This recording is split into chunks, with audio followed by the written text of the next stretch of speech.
Hello my dear students, how are you all? This is Sonia Kaushik and today we are going to start unit number 2. Unit 1 reproduction we have done. Now we are coming to unit 2, chapter 5, and the chapter is principle of inheritance and variation. Today is first lecture students, so listen carefully. This chapter is very important for CBSE as well as for NEET point of view or competitive point of view. Alright students, so let's start our chapter. Start करें student. Principles of inheritance and variation. Students, इस unit के अंदर हम inheritance के बारे में पढ़ेंगे, variations के बारे में पढ़ेंगे एंड कैसे ये प्रोसेस होती हैं वो सब के बारे में हम इस चैप्टर में पढ़ेंगे. So first of all coming to the concept inheritance and variation.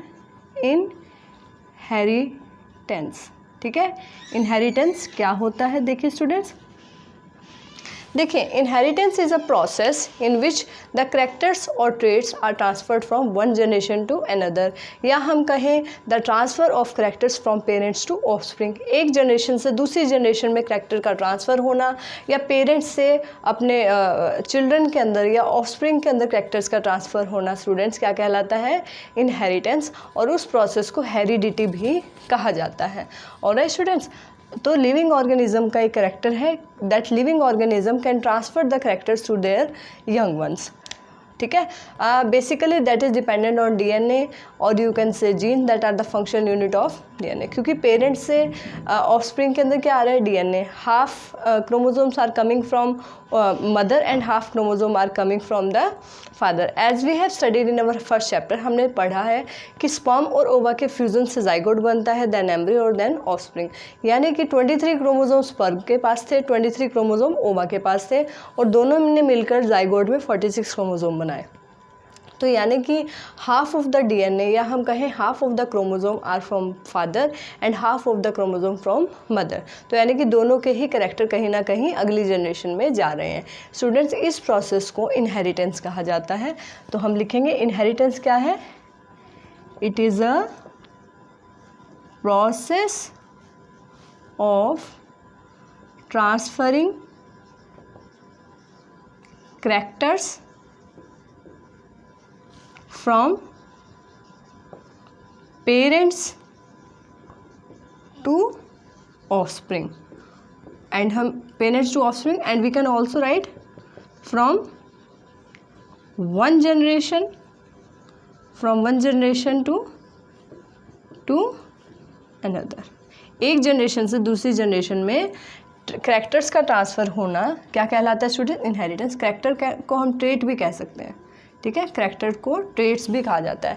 आपने सुना होगा many times that sometime it is called that some characters of children are similar to father and some characters are similar to mother.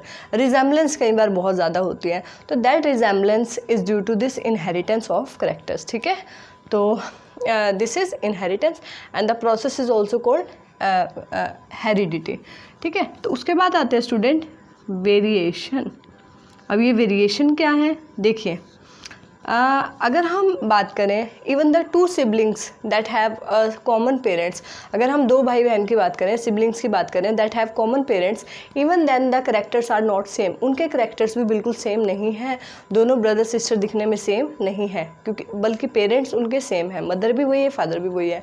Then this difference in the two organism, आप कहें to siblings या हम कहें अलग अलग organism में how many humans are there, लेकिन सबकी फीचर्स अलग अलग हैं. थोड़ा बहुत रिजेम्बलेंस मिल सकता है सिबलिंग्स में, तो वो थोड़ा बहुत जो रिजेम्बलेंस है that is due to inheritance. और स्टूडेंट जो डिफरेंस है that is due to variation. तो sexual reproduction is very important for variation. अभी आप देखते there is huge diversity of plants, huge diversity of animals, and that diversity is possible only and only due to sexual reproduction. ठीक है student, तो variation की बात करेंगे. Variation क्या है? It is the difference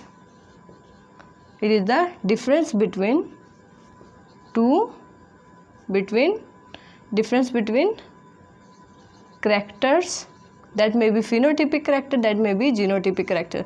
Difference between characters of you can say organisms, of different organism आप कह सकते हैं. different organisms और सेम ऑर्गेनिज्म के अंदर भी जो डिफरेंसेस देखने को मिलते हैं, ठीक है। अगर 2 सिबलिंग की बात करें so both are human beings, लेकिन उनमें भी देखने में डिफरेंस जो है आ सकता है स्टूडेंट, ठीक है।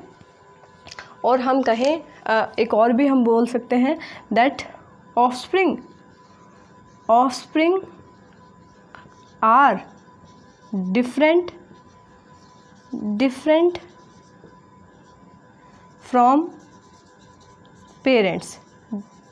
ऑफस्प्रिंग भी अपने पेरेंट्स के बिल्कुल सिमिलर नहीं है, कुछ ना कुछ डिफरेंस उनमें देखने को मिलेगा students, and that difference is due to variation. So students, what is genetics? अब हम बात करेंगे जेनेटिक्स की। तो what is genetics? It is the study of inheritance and variation. इन दोनों की स्टडी को ही क्या कहा जाता है? Genetics. It is the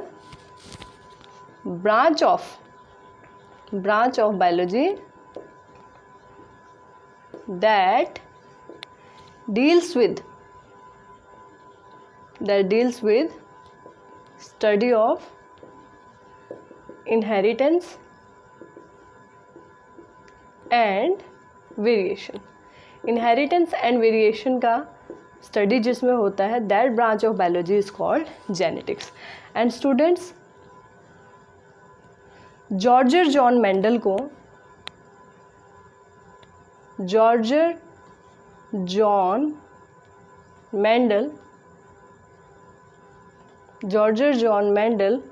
is regarded as father of biology, ठीक है। इनको फादर ऑफ बायोलॉजी कहा जाता है, ठीक है। फादर ऑफ बायोलॉजी नहीं, सॉरी, फादर ऑफ जेनेटिक्स, ठीक है। फादर ऑफ जेनेटिक्स इनको कहा जाता है। But students, do you know कि इनको ये जो फादर ऑफ जेनेटिक्स का ऑनर मिला था, ये इनकी डेथ के कितने ईयर्स के बाद? इनकी डेथ के 14 ईयर्स के बाद इनको ये ऑनर जो है मिला था। जब 2-3 साइंटिस्ट थे, उन्होंने इनके काम को रिडिस्कवर किया था। इन्होंने बहुत अच्छा काम किया जेनेटिक्स में, but his work was not recognised. इनका काम रिकग्नाइज नहीं हो पाया था किसी कारणों की वजह से। हम डिस्कस करेंगे उन तो फादर ऑफ जेनेटिक्स कहा जाता है स्टूडेंट्स इनको, ठीक है। कब इनको ऑनर रिसीव्ड हुआ? ऑनर रिसीव्ड आफ्टर 16 ईयर्स, 16 या 14 ईयर्स ऐसा, आफ्टर 14 ईयर्स ऑफ डेथ, ठीक है। 14 ईयर्स कैसे? व्हेन 3 scientists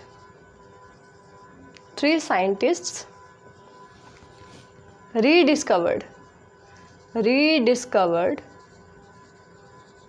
his work, उनके काम को रीडिस्कवर किया, ठीक है। जो भी काम उन्होंने जेनेटिक्स में किया था इनहेरिटेंस एंड वेरिएशन से रिलेटेड, तो उन 3 साइंटिस्ट ने कब किया था?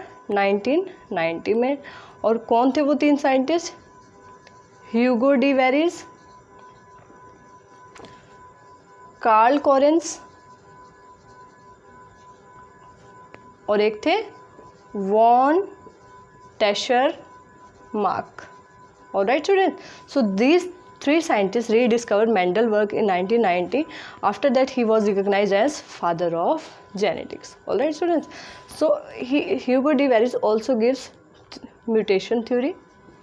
Mutation theory इसको हम इवोल्यूशन में डिस्कस करेंगे नेक्स्ट चैप्टर में। म्यूटेशन थ्योरी क्या कहते हैं स्टूडेंट्स? कि हमारी अर्थ पे जो भी इवोल्यूशन हुआ है that is not slowly and gradually. वो स्लोली या ग्रेजुअली नहीं हुआ, क्योंकि डार्विन जो साइंटिस्ट थे वो कहते थे कि जो भी इवोल्यूशन हुआ है, नई स्पीशीज़ जो हमारी अर्थ पे बनी है, that evolution is due to slow and gradual changes. Alright, but this Hugo de Vries, this he believed that new species are formed due to mutation. Mutations are sudden changes in DNA, ठीक है। तो इनको लगता था कि DNA में कुछ sudden changes हुए, mutations हुई, and that are responsible for this formation of new species, ठीक है स्टूडेंट। तो उसके बाद हम बात करेंगे कि मेंडल ने किस जॉर्ज जॉन मेंडल जो थे, ठीक है, इन्होंने किस प्लांट पे काम किया। So he worked on garden pea, ठीक है स्टूडेंट्स। इन्होंने किस पे काम किया? गार्डन पी पे। और उसका साइंटिफिक नेम क्या था? पाइजम सैटिवम, ठीक है, पाइजम। स्टूडेंट्स इन्होंने और भी कुछ प्लांट्स पे काम किया था, जैसे उसमें लबलब बीन थी, ठीक है, और भी एक दो प्लांट्स थे जिन पे इन्होंने काम किया था, we will discuss that later. लेकिन उनको इतने फेवरेबल रिजल्ट्स उसमें नज़र नहीं आए थे, उनको फेवरेबल रिजल्ट पाइजम सैटिवम में ही मिले, that's why he worked on garden pea, ठीक है। अब बात आती है स्टूडेंट्स कि why he selected garden pea, ठीक है, इन्होंने गार्डन पी को ही अपने काम के लिए क्यों सिलेक्ट किया, ठीक है, garden pea that is Pisum sativum, ठीक है। अब क्वेश्चन आता है why this plant is selected by Mendel for his work। अपने काम के लिए मेंडल ने इसी प्लांट को क्यों सिलेक्ट किया? तो स्टूडेंट रीज़न क्या थे? Reasons very very important. देखिए, एक तो पी प्लांट क्या था? It is an annual plant, annual plant जो पूरे साल में कभी भी ग्रो हो सकता है, annual plant that can grow easily, ठीक है, ईजिली ग्रो हो सकता था, और शॉर्ट लाइफ साइकिल थी इसकी, शॉर्ट लाइफ साइकिल, ठीक है, यानी कि वो he can study, Mendel can study more number of generations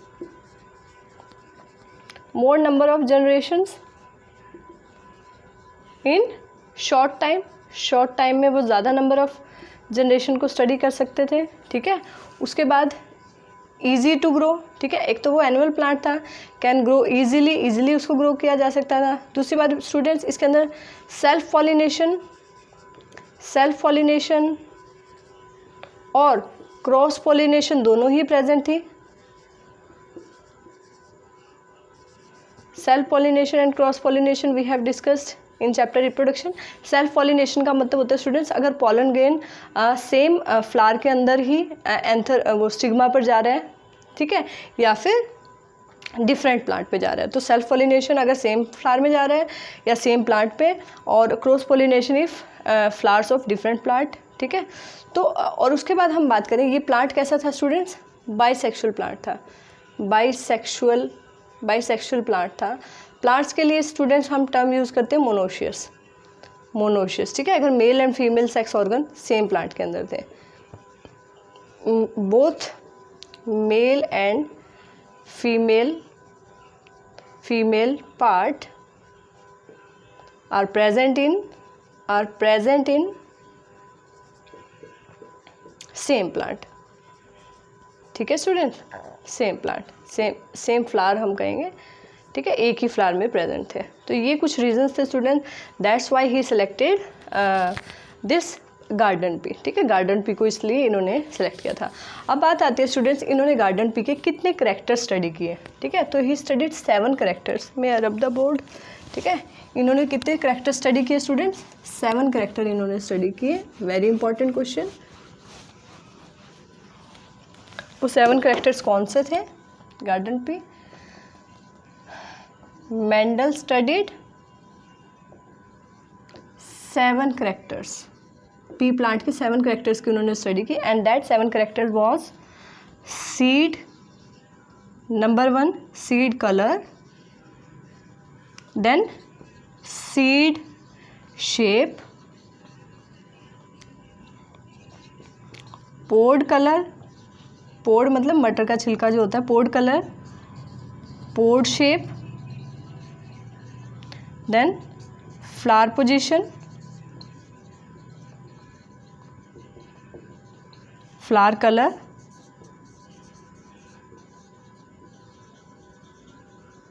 ठीक है, seed colour, seed shape, pod colour, pod shape, flower position, flower colour, ठीक है। ये कुछ करेक्टर्स थे स्टूडेंट जो उन्होंने स्टडी किए, और एक और था स्टेम हाइट, ठीक है। इस पी प्लांट की स्टूडेंट्स एक खास बात थी, एक ये भी रीज़न है कि उन्होंने इसी प्लांट को क्यों चुना, it have alternate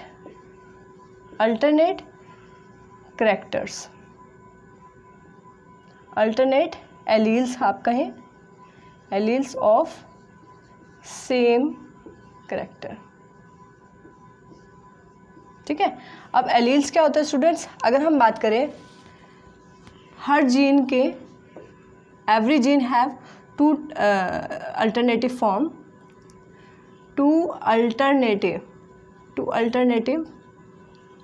form of gene, उनको क्या कहा जाता है स्टूडेंट्स, एलील, एलील 1, एलील 2, ठीक है। और इससे ज़्यादा एलील्स भी हो सकते हैं। तो स्टूडेंट्स ये वो 7 कैरेक्टर्स थे जो मेंडल ने स्टडी किए। अब मैंने आपको बताया कि हर जीन के 2 एलील होते हैं, जिसकी वजह से वो 2 फॉर्म्स में, जैसे अगर हम हाइट की बात करें, सीड कलर की बात करें स्टूडेंट्स, तो सीड कलर के 2 अल्टरनेटिव जो है कलर थे यहाँ पर, एक येलो था और एक क्या था, ग्रीन, ठीक है, 2 कलर्स थे। और सीड शेप स्टूडेंट्स राउंड भी था, तब इजी हो गया इनके लिए, एंड रिंकल्ड, ठीक है।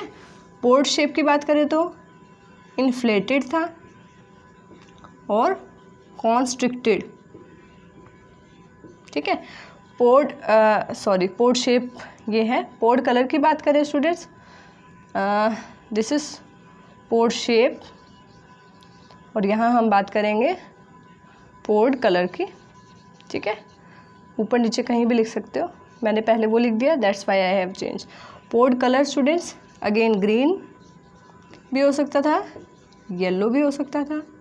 फ्लावर पोजीशन एक्सियल भी हो सकती थी एंड टर्मिनल भी हो सकती थी। एक्सियल मतलब साइड में, टर्मिनल मतलब एंड पे, टर्मिनल, ठीक है।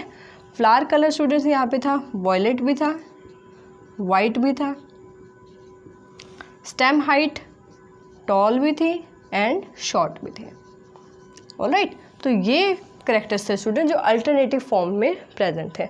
अब आपको 2 इंपॉर्टेंट टर्म करने हैं स्टूडेंट्स। अब इनमें से 2 एलील में से, मैंने आपको बताया जीन की 2 फॉर्म है, एलील 1, एलील 2, ज़्यादा भी हो सकते हैं स्टूडेंट्स, लेकिन यहाँ पर 2 एलील्स थे। तो अगर हम बात करें एक जीन की, 1 जीन की 2 फॉर्म्स हैं, जिसको मैं बोल रही हूँ एलील्स, ठीक है, एलील 1, एलील 2, ठीक है। अब इनमें से स्टूडेंट्स एक एलील कैसा होगा, dominant, 1 allele is dominant and 1 allele is recessive. अब ये डोमिनेंट एंड रिसेसिव क्या है, the allele which can express itself, जो अपने आप को एक्सप्रेस कर सके, उसको हम क्या कहते हैं, डोमिनेंट, ठीक है। तो डोमिनेंट क्या होता है students, the allele that can express itself, जो अपने आप को एक्सप्रेस कर सके। और रिसेसिव क्या होता है, the allele that cannot express itself, जो अपने आप को एक्सप्रेस ना कर सके। अभी हम इसको एक एग्जाम्पल के तरीके से देखते हैं students, then it will be more clear, तब आपको ज़्यादा क्लियर होगा। देखिए, अगर मैंने आपको बताया फ्लावर की हाइट कैसी थी, फ्लावर की हाइट, अभी मैं उसमें आपको ये भी बताऊंगी डोमिनेंट कौन सी है, कौन अपने आप को एक्सप्रेस करिए, कौन सी नहीं, ठीक है। तो अभी हम बात करते, देखिए फ्लावर हाइट की अगर हम बात करें, ठीक है, प्लांट हाइट की बात करें, तो प्लांट की हाइट स्टूडेंट्स टॉल भी हो सकती है और कैसी हो सकती है, शॉर्ट भी हो सकती है। 2 अल्टरनेटिव फॉर्म थी ना, टॉल भी और शॉर्ट भी। तो टॉल कैसी ट्रेट है, डोमिनेंट करैक्टर है, डोमिनेंट एलील इसको कैरी करता है। और ये कैसी है, रिसेसिव। अभी रिसेसिव का मतलब ऐसा है कि वो अपने आप को एक्सप्रेस नहीं कर सकता, कब, जब डोमिनेंट उसके साथ है। बट रिसेसिव ऐसा नहीं है कि किसी भी जनरेशन में रिसेसिव अपने आप को एक्सप्रेस नहीं करेगा, वो किसी ना किसी फर्स्ट जनरेशन में नहीं तो सेकंड जनरेशन में दैट कैन एक्सप्रेस इटसेल्फ। अभी हम एक एग्जांपल की तरीके से देखते हैं। तो मैं पी प्लांट की हाइट की बात करी स्टूडेंट, तो 2 अल्टरनेटिव फॉर्म थी, टॉल एंड शॉर्ट, 2 यहाँ पर अल्टरनेटिव फॉर्म थी, डोमिनेंट एंड। अब स्टूडेंट जो डोमिनेंट रेट होती है उनको हम कैपिटल लेटर से डिनोमिनेट करते हैं एंड 2 लेटर्स हम यहाँ पे लेंगे। ऐसे ही रिसेसिव को भी 2 लेटर से हम लेंगे, स्मॉल लेटर से। तो ध्यान रखिएगा कि जब भी हम डोमिनेंट ट्रेट की बात करेंगे we have to represent then with capital letter, और रिसेसिव को हम एक्सप्रेस करेंगे किससे, जो है शॉर्ट लेटर फॉर्म से। ठीक है, तो ये स्टूडेंट देखिए 2 कैपिटल टी एक साथ है, तो इस कंडीशन को हम कहेंगे होमोजाइगस। क्या कंडीशन कहेंगे, होमोजाइगस। ये कंडीशन में दोनों स्मॉल टी है, तो इस कंडीशन को भी क्या कहेंगे स्टूडेंट, होमोजाइगस। ठीक है, होमोजाइगस। ठीक है, अब देखिए अगर एक कैपिटल टी हो और एक स्मॉल टी हो तो इस कंडीशन को हेट्रोजाइगस कहेंगे। क्या कहेंगे, हेट्रोजाइगस। ऑलराइट स्टूडेंट्स, तो अब आपको क्लियर हो गया what is dominant character. Dominant character वो होता है दैट कैन एक्सप्रेस इटसेल्फ। अगर हम हाइट की बात करें तो टॉल हाइट जो है डोमिनेंट है। अगर हम बात करें, और रिसेसिव हाइट यहाँ पे क्या है स्टूडेंट, स्मॉल शॉर्ट हाइट क्या है यहाँ पर, रिसेसिव ट्रेट है। ऐसे ही अगर हम बात करें स्टूडेंट्स सीड कलर की, तो yellow colour is dominant and green colour is recessive. और शेप की बात करें तो shape round colour is dominant, wrinkled is recessive. Pod colour की बात करें तो वहाँ पे green colour is dominant, yellow is recessive. Pod shape की बात करें तो इन्फ्लेटेड जो है, प्लेन कवर जो है दैट इज़ डोमिनेंट, एंड जो कॉन्स्ट्रिक्टेड है वो कैसा है, रिसेसिव। फ्लावर पोजीशन की बात करें स्टूडेंट तो एक्सियल पोजीशन डोमिनेंट है, टर्मिनल जो है रिसेसिव है। फ्लावर कलर की बात करें तो violet is dominant and white is recessive. Alright student, तो ये था कहीं ना कहीं इनका dominant and recessive form. Next I have tell you that अगर सेम तरह के एलील्स अगर प्रेजेंट है तो उसको हम क्या कहेंगे, होमोजाइगस कंडीशन। अगर डिफरेंट है तो उसको क्या कहेंगे, हेट्रोजाइगस कंडीशन। ऑलराइट, तो स्टूडेंट्स अगर हम बात करें मेंडल की, तो पहले उसने जो 7 कैरेक्टर स्टडी की स्टूडेंट्स, 1 बाय 1 उन्होंने 7 कैरेक्टर स्टडी की। देन ठीक है, जब उन्होंने एक टाइम में एक कैरेक्टर स्टडी किया तो उसको मोनो हाइब्रिड क्रॉस कहते हैं स्टूडेंट्स। क्या कहते हैं, मोनो हाइब्रिड मतलब same, mono hybrid cross. Mono hybrid cross क्या होते हैं स्टूडेंट, ये किसने किया था, मेंडल ने मोनो हाइब्रिड क्रॉस किया। इसमें क्या स्टडी किया उन्होंने, only one character is studied, was studied. ठीक है, ओनली एक ही करेक्टर उन्होंने स्टडी किया। फॉर एग्जांपल हम बात करते हैं प्लांट हाइट की, स्टेम हाइट की हम बात करते हैं, या हम कहें प्लांट हाइट की। ठीक है स्टूडेंट, तो स्टेम हाइट या प्लांट हाइट की बात करें तो अभी हमने बात की थी 2 तरह की हाइट है, एक टॉल है, एक मेंडल ने टॉल प्लांट ले लिया और एक ऐसा ले लिया शॉर्ट को शॉर्ट प्लांट। शॉर्ट के लिए स्टूडेंट्स एक और अप्रोप्रिएट टर्म है, शॉर्ट के लिए आप टर्म यूज़ करेंगे ड्वार्फ, DWARF। ठीक है, ड्वार्फ, शॉर्ट मतलब ड्वार्फ प्लांट। तो मैंने आपको टॉल प्लांट के लिए और ड्वार्फ प्लांट के लिए आपको जो डिनोमिनेशन बताई है वो बताइए कैपिटल टी, और यहाँ क्या बताइए मैंने, स्मॉल टी। तो अब इनका एक ही करेक्टर है, हाइट के लिए ही दोनों रिस्पॉन्सिबल है, हाइट टॉल भी हो सकती है और रिसेसिव भी। तो देखिए स्टूडेंट्स क्या क्रॉस होगा, इन दोनों को क्रॉस कराएंगे। तो देखिए हम इस क्रॉस को स्टूडेंट्स ऐसे पुनेट स्क्वायर की हेल्प से भी कर सकते हैं। इसको बोलते हैं, पुनेट साइंटिस्ट ने दिया था तो इसको पुनेट स्क्वायर भी बोलते हैं।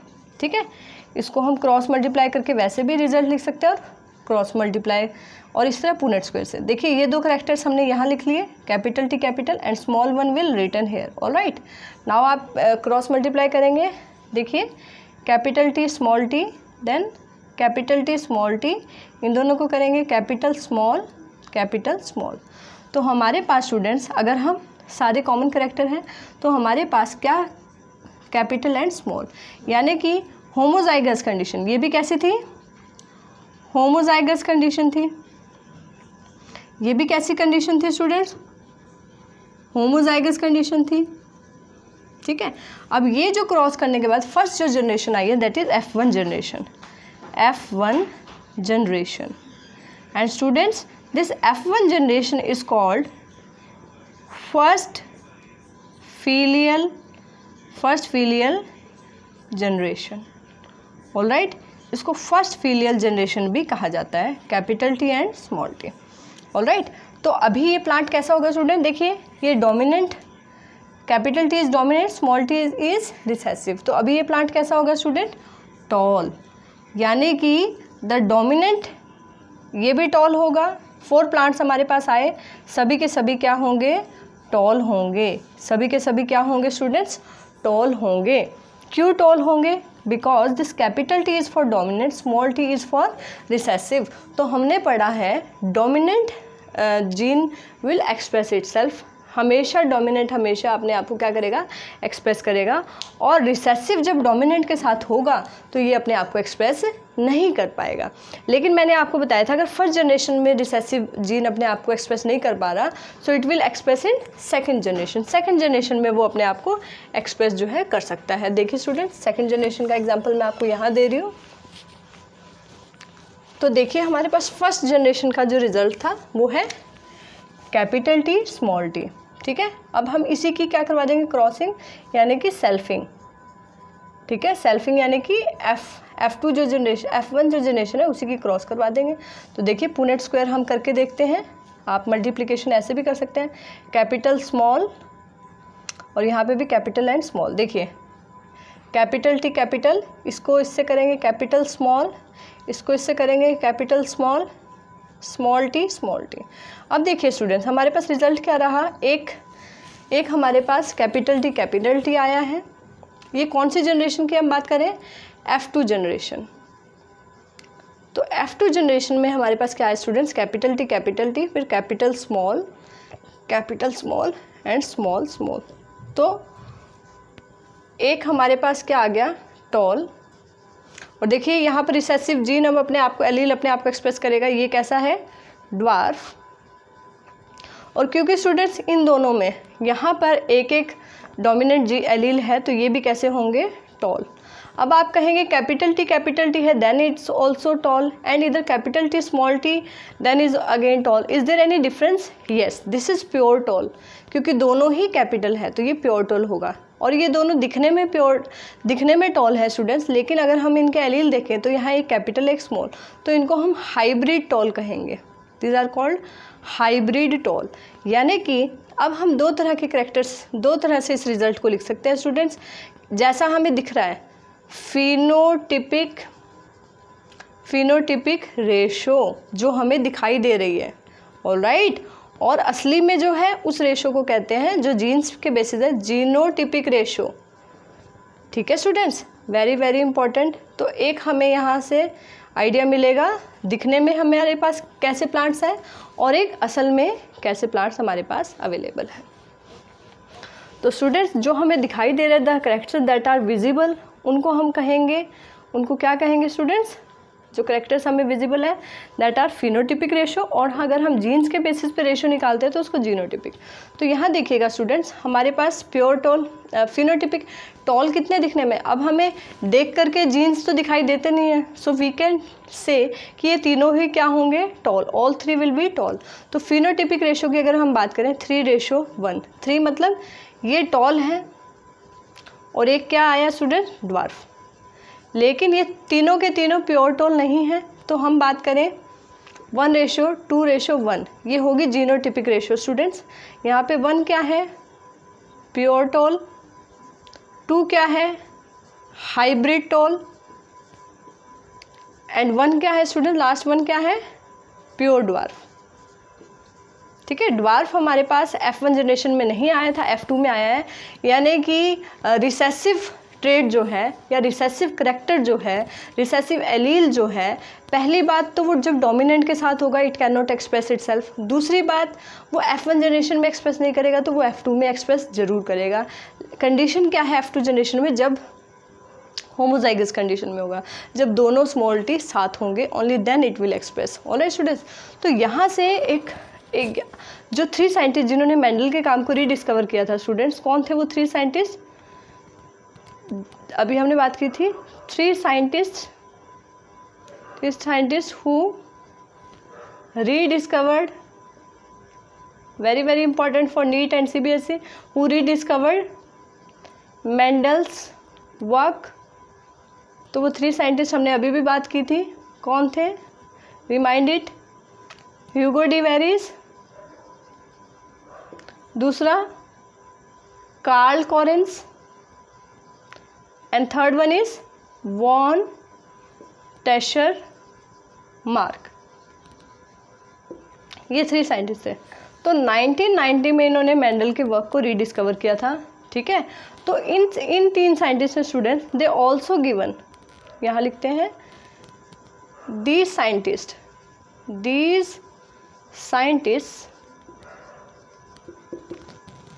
Also give shape of laws. आपने मेंडल्स लॉ पढ़े हैं ना, shape of laws to Mendel work. लेकिन हम फर्स्ट लॉ की बात करें, लॉ टू मेंडल्स वर्क, हम फर्स्ट लॉ, सेकंड लॉ या किसी भी हम लॉ की बात करें मेंडल्स लॉ की, that are not given by Mendel. Mendel ने जो काम किया था that was not recognised at that time. क्यों रिकग्नाइज नहीं हुआ था? हो सकता है कि जिस पेपर में उन्होंने अपना काम पब्लिश किया था वो लोगों के अंदर ज़्यादा पॉपुलर ना हो, लोगों ने उसे ज़्यादा रीड ना किया हो, ठीक है। या हम बात कहें कि उस समय में क्योंकि इन्होंने कहीं ना कहीं मैथमेटिकल कंसेप्ट्स भी यूज़ किए थे अलॉन्ग विद बायोलॉजी, तो कहीं ना कहीं लोगों की समझ से परे था। And the scientist are also not supported at that time, ठीक है। तो मैथ्स और कैसे इन्होंने प्रोबेबिलिटी या रेशो के तरह कैसे बायो के वर्क को शो किया है, तो वो उस टाइम में थोड़ा सा हम एक कहें खुद ही एक कॉन्ट्राडिक्टरी जो है कॉन्सेप्ट था। तो ऐसे कुछ रीज़न रहे कि मेंडल का काम उस समय में उसको इम्पोर्टेंस नहीं मिल पाई। And as I have told you कि आफ्टर डेथ ऑफ 16 ईयर उनके after death they have recognized them as a father of genetics. तो ये जो 3 साइंटिस्ट थे, they not only rediscover Mendel work, उन्होंने मेंडल के काम को ना केवल डिस्कवर किया, they also give shape of laws to Mendel work. तो आज हमने मोनोहाइब्रिड क्रॉस किया है स्टूडेंट। तो मोनोहाइब्रिड क्रॉस से हमें एक चीज़ सामने नज़र आई कि जब भी डोमिनेंट जीन प्रेजेंट होगा, डोमिनेंट प्रेजेंट होगा, तो वही करैक्टर एक्सप्रेस होगा। डोमिनेंट का करैक्टर था टॉल, तो ये भी टॉल। डोमिनेंट का करैक्टर टॉल, तो ये भी कैसा होगा? टॉल। तो यहाँ से एक लॉ आता है स्टूडेंट्स निकल करके, मोनोहाइब्रिड क्रॉस। ये हमने एक करैक्टर स्टडी किया है, मेंडल ने एक करैक्टर स्टडी किया, तो इस तरह के क्रॉस को क्या कहते हैं? जब 2 करैक्टर स्टडी करेंगे that is dihybrid cross, 3 character study करेंगे तो ट्राई हाइब्रिड। तो हमारे अभी सिलेबस में monohybrid and dihybrid cross है। तो ये उन्होंने सिर्फ हाइट को यहाँ पे एक्सप्लेन किया, तो ये कैसा क्रॉस है? मोनोहाइब्रिड क्रॉस, ठीक है।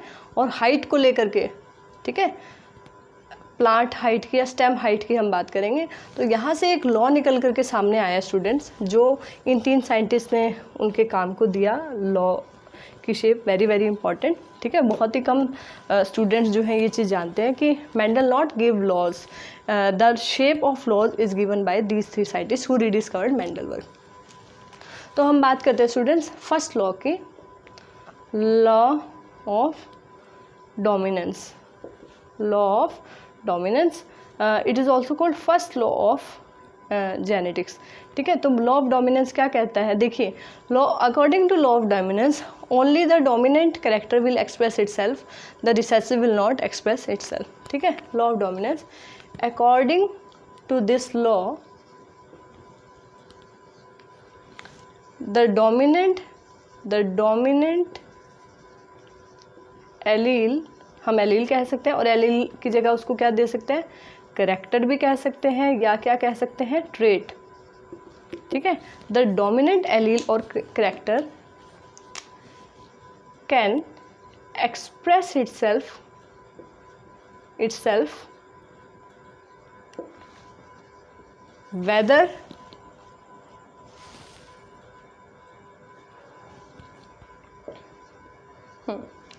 whether it is present in homozygous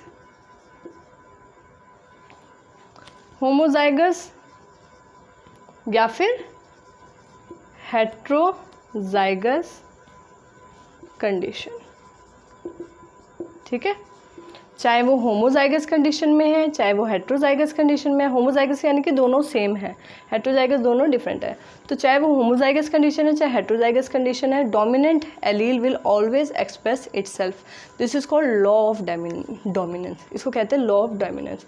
alright student, तो आज हमने डिस्कस किया है what is inheritance and what is variation, who is father of genetics, on which plant Mendel worked, and why his work was not recognized, on which plant he worked, why he selected that plant Pisum sativum, that is garden pea, उन्होंने उस plant को क्यों select किया, how many characters are study, 7 character उन्होंने study किए जो मैंने आपको बताया, डोमिनेंट क्या है, रिसेसिव क्या है, ये आपको पता लगा, जो एलील, जो जीन या जो करेक्टर अपने आप को एक्सप्रेस कर सकता है, चाहे वो अकेला है या दूसरे एलील, रिसेसिव एलील के साथ है, that type of allele, that type of character are called dominant character, and the recessive character can not express itself when they are present with dominant allele, ठीक है, they can express itself only in homozygous condition when dominant allele is not there.